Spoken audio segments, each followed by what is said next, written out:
തിരുവോണം പടിവാതിൽക്കൽ എത്തിയതോടെ ശക്തമായ പരിശോധനയുമായി ആരോഗ്യവകുപ്പ് രംഗത്ത്. ഓണത്തോടനുബന്ധിച്ച് ഭക്ഷ്യ പദാർത്ഥങ്ങളിൽ മായം ചേർക്കുവാനുള്ള സാധ്യത കണക്കിലെടുത്താണ് വ്യാപക പരിശോധനകൾ പുരോഗമിക്കുന്നത്.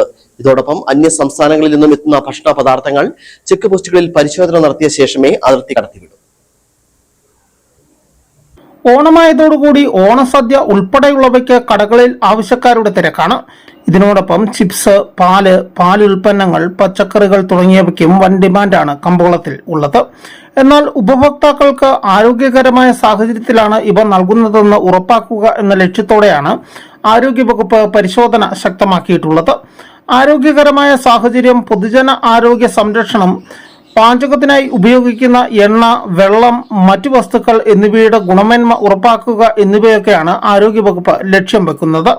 ഇവ ലംഘിക്കുന്ന ആളുകൾക്ക് ശക്തമായ താക്കീതും തുടർ നടപടികളും സ്വീകരിക്കുവാനാണ് ലക്ഷ്യം. ഇത് നമ്മൾ പലപ്പോഴും മുന്നറിയിപ്പായിട്ടും ബോധവൽക്കരണമായിട്ടും ഒക്കെ നടത്തിയിട്ടുള്ളതാണ്.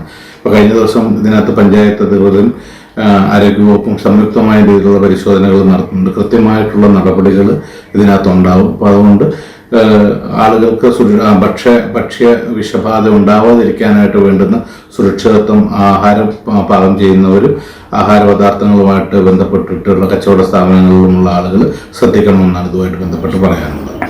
തിരുവോണത്തിന് ശേഷവും പരിശോധനകൾ തുടരുവാനാണ് നിലവിൽ അധികൃതർക്ക് ലഭ്യമായിട്ടുള്ള നിർദ്ദേശം. News bureau, Udumbanchola.